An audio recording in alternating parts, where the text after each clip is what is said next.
mess with our systems. So, right. Would you agree that home cooking and cooking from scratch? And you didn't hear. My dad grew up on a farm, and they ate things with real butter, real sugar, lard. And and you didn't hear about weight loss and this obesity being a massive a massive emotional mask, Right. and you didn't have these addictions to things like sugar and I firmly believe it's because of the chemicals that are put in food. The FDA approves these things to get us hooked on it, so that we can't be without it. And my dad ate 3 square meals a day: ham, bacon, eggs, cheese, butter, all the things they say don't eat. And but they worked it off. They were healthy, they didn't need to know things like how many calories are in this or portion control or things like that. It is.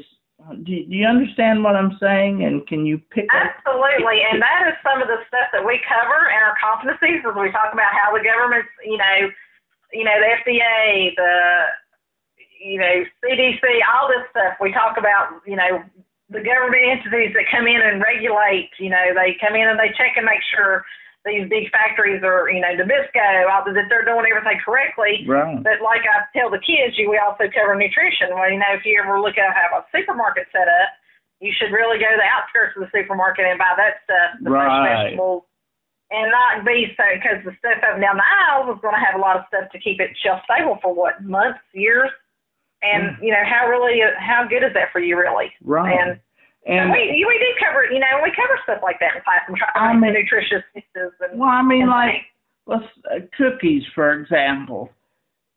You buy a bag or box of Chips Ahoy, or you make one with real ingredients at home. What's going to be healthier for you, and what's going to taste better? Right. Exactly. It all points to it. It's better if you make it at home. And that's one thing I think is really great about all these communities here in Southwest Virginia. Like, I know Wythe County, obviously, and I know Pulaski and Blacksburg, Christiansburg, and that way, they all have the farmers markets. And I think that is just kind of bringing the old back. Back in the day, everybody would share their produce, and now, you can't obviously share it because you've got to pay to raise it. And things, but I just think more attention needs to be brought to the farmers market here locally. And the ones, I know people that will go the next county over to get some, chickens that are, farm raised and not being caged and whatnot. You're going to pay a little bit more money, but you know what you're getting. So, but I do think that's great that we have our market here, and it's, we have all of our local people that are here and making really authentic items to purchase and or growing things, and I just think it's wonderful. And we have farmers here, farmers that raise their own chickens, have their own fresh eggs, slaughter their own meat. Right. And I grew up on a dairy farm, and I know what it is to drink milk, straight from the cow instead of through pasteurization and whatnot. And I tell you, I contribute. That's why I've never had a broken bone. Right. So, but yeah, it's definitely great if you have that local source that you can get stuff from, and you're supporting them, and you know what you're getting. So I think that means a lot. And it's still, that old community thing about we're still helping each other out. And that's what it goes back to is helping each other out, because when we get to the point which we're getting in this society that you don't care about each other, that's when it's all going to come crashing down. Right. And boy, did I get way off the subject on the subject. Well, I just want to promote everything that's going on in Wythe County. I mean, I mean, our farmers market, you know, people come in there, and it's just a good community, you know, bringing everybody together, just like, you know, and it's over food. It always is great. You bring people together over food, but I just think it's great that we have that, and it's picked up, and and I know a few people that come from different counties to participate in our market, which is even better. But if I were to come in your class as a mobility compromised person, what kind of things could you say that I could come away with knowing independently? You know, I always had an aide when I was in school who was always there, that if I poured the flour in and it went over, that she was there to clean it up or something like that. But what kind of things, if I said, I'm going to come take the culinary arts class, what kind of things do you think I'd be able to come away with being able to do? I think you would be able, you know, you might have to have some tweaks made to be able to get to the oven a little bit better, but I think you for sure could, you know, do any kind of basic cooking. I'm not saying you couldn't work in a restaurant and do it, and run the line, or even go back there and be the main person that tells everybody what to do, the manager. You know, I just feel like anybody can do anything that they put their mind to. I think when there's a will, there's a way, and I think it's awesome that you had the opportunity, and that you have told me you remember Miss Kidd and how they made an influence on you, and that you were able to take away some stuff and use it in your life every day, even though you might have some limitations. Well, but I have had several students, and I had one really, really good student, and she just got around this room like she didn't have a bit of trouble. So, yeah, we try to accommodate and include that. You know, you're going to leave here, I hope, everyone know how to read a recipe, but you don't know how many times, bless their hearts, I love all my students, but I'm just like, did you read the recipe? Because sometimes, what if I'm not here and I have to let you all have a sub, and you're going to have to figure it out. You know, it's like figuring it out on your own. But, I mean, I don't feel like that you would have any, if I had, you know, students, like I had several students that had mobility issues. Now, this young lady I was talking about, she ended up leaving me midway through the year, but she loved to cook, and she could wash dishes. She could do all of it. But she really enjoyed just making it herself. Well, so I think a lot of it is the mindset and determination, really. Well, back then, you know, and let me be honest, I ain't trying to get a job in a restaurant. All I'd like to be able to do is surprise my wife and daughter with a meal once in a while, you know. You know, and of course back then they blended the culinary arts with the sewing and the balancing a checkbook and learning how to budget, and so that home ec was just a great amalgamation of things where it seems to be kind of separated now. But you know, we prepared a meal and invited a free teacher who had a free period to come and eat with us. And do you do that in culinary arts? I have not, but I can remember doing that when I was at George Wythe, and I taught. And oh my gosh, the kids, they it was such a whole different vibe going on in the room. You wouldn't even believe how much they just really sat there, and they were really good, and they were dressed up, and they were it was a big deal. And I was the only boy in the class, so I was always elected to be the host. And as the one who you can see likes to talk, I was always the one to work the table, if you will. So, but yeah, I have great memories of that, and a thing that was that proved me successful is that kitchen at George Wythe had lots of elbow room. You know, one thing that I could say, if I were to get in my kitchen and say I'm going to cook this, well, I can't reach this up here or that up there because the cabinets are too high. So, and I would need help pouring this because I'll have rats everywhere if I try to turn the sugar sack by myself. There'll be ants or rats in my house. So, you know, things like that would have to be modified. But the George Wythe kitchen with that island in the middle, there was lots of elbow room. And I think having a bigger space and everything lower to the ground was made it more feasible for me to do it. And when we're in class here, you know, I can't let everybody's gonna get to make a pumpkin roll, but like, a lot of times they work in groups also to make, you know, just because of budget reasons. But I always try to treat them with this pumpkin roll every year so they can take it home, and they're all usually very pleased and happy. Sometimes it doesn't make it till Thanksgiving, but so if you eat it before Thanksgiving, you can make one at home for your family then. So I don't remember if we did a pumpkin roll or not. I know that we did ice cream rolls.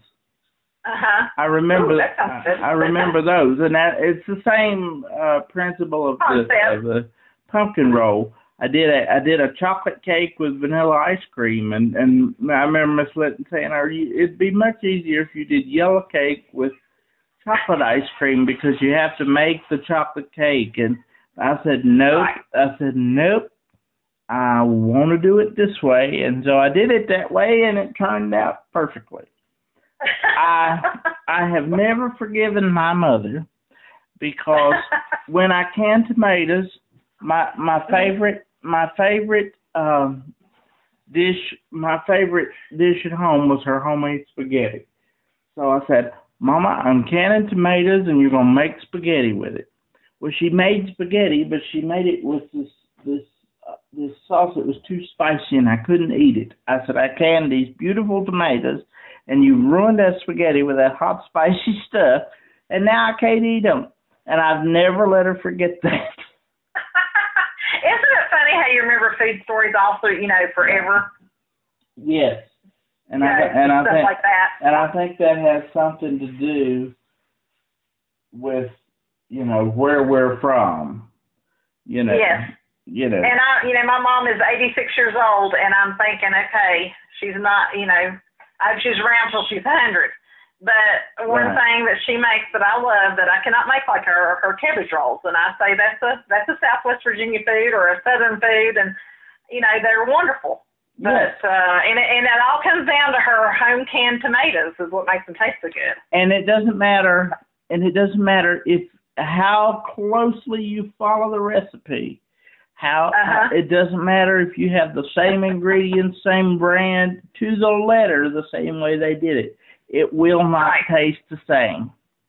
Exactly. It is the magic with which whatever they make that's theirs, you can't touch them. And I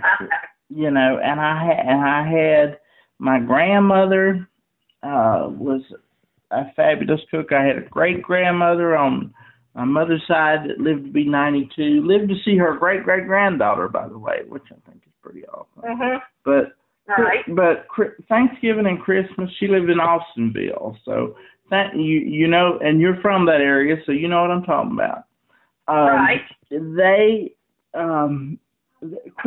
Christmas and Thanksgiving and Easter was an embarrassment. The spreads that they would make, and I mean had no money at all, but could make a pie or a cake that could be on television. Oh yeah. You know, and I think that's important for students to learn because there's a great pride in those. It was for me. I'm very secure in my masculinity, but I was very proud when I brought that cake home to my mother. You know. Yeah. One of my students I had a young lady that was one of my former students here 2 or 3 years ago, and she sent me a message on Messenger saying, hey, remember that squash casserole we made class? I want to make it for Thanksgiving. Can you send me the recipe? So I have kids reach out to me and like want their recipe, and I'm like, did you not keep your recipe notebook? But yeah, but no one, and that young lady, she actually, I think, runs Domino's and Galax, so that's another success. Well, I mean, even that, manager. you know, good for her. Yeah, so She was a little spitfire in here, I will say that. Yeah. Well, and it's I know it's good to talk about memories of your students and Oh yeah. to see that the success that they've gone on to, it must make you feel good. You know, with yes. With they reach out, and you know, that's one thing about, you know, everybody's very negative about social media a lot, but you know, it's really great to stay connected with your students. Mm-hmm. And they, you know, I always say I cannot be friends with you till you graduate on Facebook. So immediately, like as soon as graduation hits, I get like 4 or 5 Facebook requests, and that makes my heart smile. That makes my heart smile because I'm like, they probably just really don't like me. But it is kind of neat. Yeah. And I just missed you. You came the fall after I graduated. Oh, that's awful. I tell the kids I was here when dinosaurs roamed the earth, and they just laugh at me. Well, they're like, how old are you, Miss Watson? I'm like, I was here when the dinosaurs roamed the earth, and they're like, what? I was one of those dinosaurs, and I just said I must have just gotten out just before the meteor hit or something. I don't know. I think so. Yeah. But anyway, I'm going to ask you one more question, and then I'm going to let you add anything that you think we did not cover, because we went off on all kinds of tangents, and I kind of knew we would, because that's me. They say that, you know, you are very much, because you are an instructor, and you have to be. Follow the recipe carefully. You know, you learn to level off the flour, the measuring cup, so you don't get too much, leveling off, you know, that kind of thing. But what do you say to the people who say the best cooks don't measure? Because I know when you're leveling off, you're leveling off flour, you're a pastry chef then. And I'm gonna tell you, I have never been able to get out of the zone of not following a recipe. Now, there are all kinds of chefs out there that can just play with taste and spices and herbs and things and make it turn out wonderful.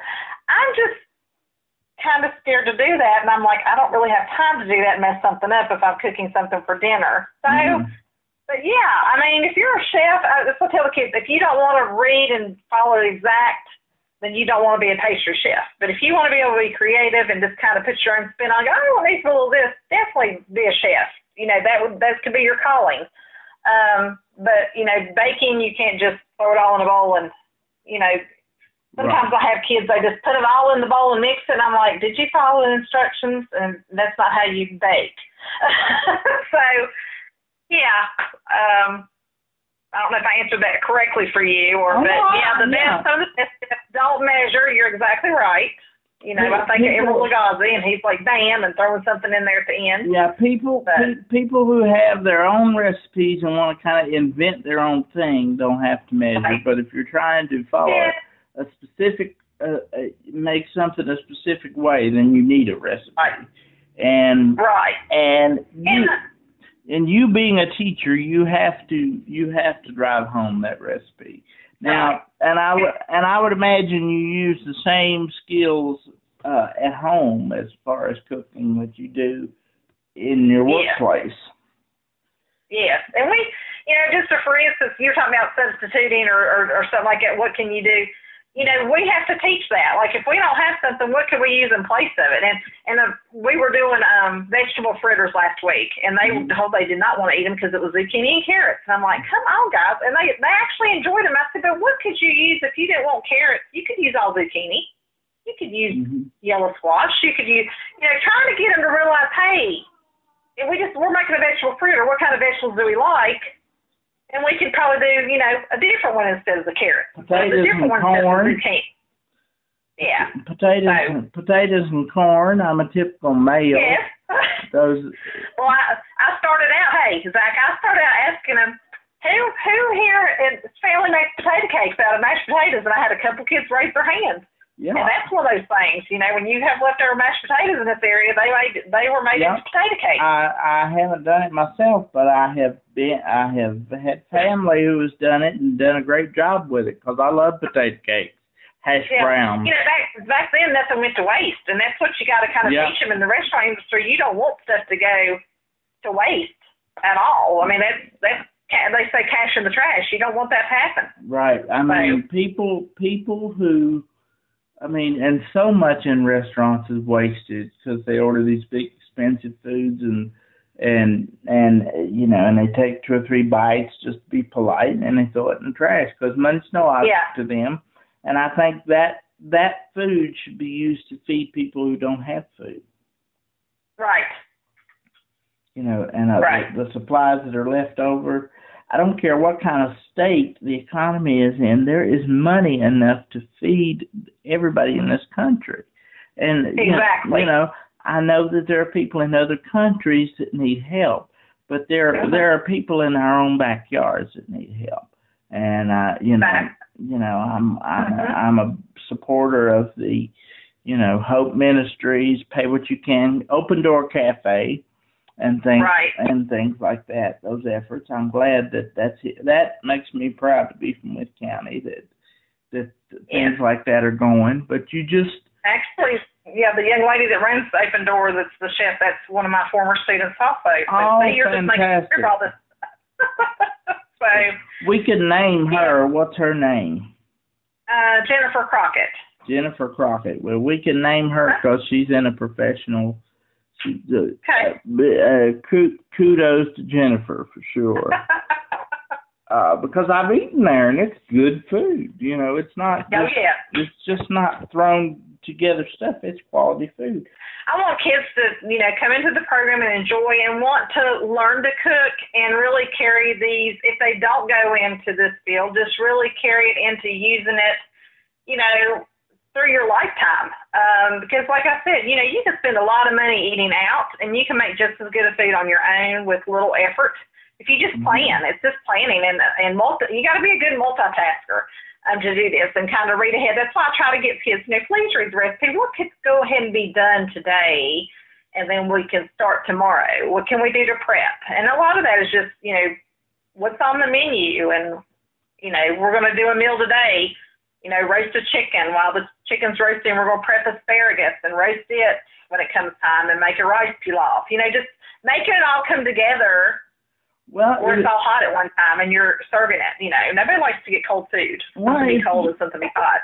If you need somebody to come in and test some of this stuff, you know, I do a lot of restaurant reviews, and I'd love to come in and I'd have to have you out one day and you just come eat with us. I'd love to come in and do a review of what your kids do. And just remember, I'm very carnivorous. I'm very meat and potatoes kind of guy. Okay. So, well, after this series is finished, what we need to do is just have you come to the school anyway, and you can go see all of our rooms and I'll do a review, and we'll have some of your kids on the podcast, and it sounds like a lot of fun. Okay, well, we have a lot of programs here that are very much hands-on. I love all my coworkers. They're a great group to work with. I can't say enough about Miss Stone and all the teachers here at the Technology Center. And I know you worked with another friend of mine, Mr. Anthony Sykes. He was principal there. Yes, he was a great administrator. I had 3 wonderful administrators, from Miss Stone to Mr. Sykes and now to Miss Stone again. So they've all been they're very supportive of us, and they really go to bat for us when they need to. These programs are important for the kids of this county, just to kind of learn a trade, you know. And I say to fall back on, you know, if college doesn't work out. Well, and that's what you're to do. Right, because contrary to what people say, because I've been there, done that, college is not for everybody. Right. College is a great thing if you can do it and have the money and know what you want to do, but if you don't know what you want to do, you could be in terrible debt and taking a lot of classes that you don't need, and when some people just need to learn a trade. And and what I appreciate about your program, one of the many things, is that you give your students certifications they need that are going to put them way ahead in their potential career in food service. Right. And that, I think, is terrific, because a lot of high school programs wouldn't offer that. Right. I will end on this one thing with these kids and their social media. They love to come in and ask me, can we make this? I saw it on TikTok. Mm-hmm. It is really, really funny. I'm like, we are not making something from TikTok, because those are usually epic fails. So right. Well, it is funny. It is funny how they kind of see that stuff and think it just comes together just like that, The universe, like the internet, can be used for many wonderful things if the intentions are right, like Facebook and TikTok and things like that. But it can also be used for a lot of terrible things, and it's nice it's nice to know that your kids are trying to at least using it for good things. That's good to know. Yeah. Well, I have two daughters that are teenagers, and they go to Georgia Wythe, and they're like, can we make this? This was on TikTok. And I just look at them like, are you seriously asking me to make something from TikTok? Come on now. Have you seen how many ingredients are in that and how expensive that stuff is?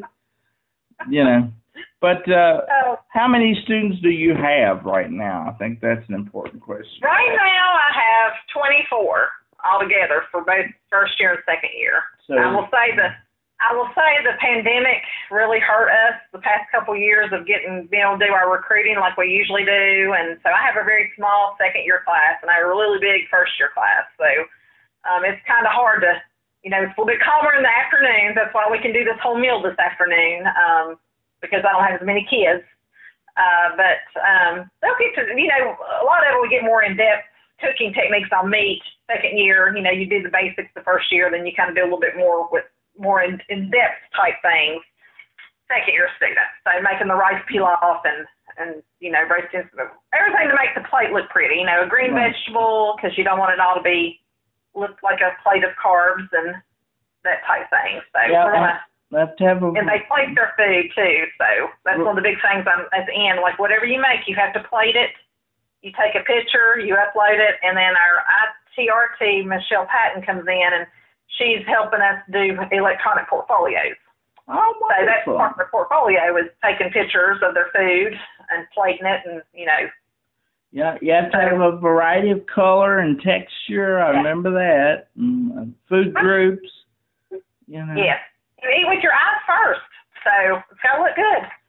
and our eyes are often bigger than our stomachs. So. Yes, exactly. You are a very kind and engaging lady. It seems that you are the right woman for the job. So congratulations on all your success. And thank you. And I hope to be able to come in sometime and see your work. That would be great. Thank you. Thank you very much. Thank you so much. Thank you very much. I've enjoyed it. Thank you, Zach. Me too. All righty. Take care. Okay. Thank you. You too. Bye-bye. Bye-bye.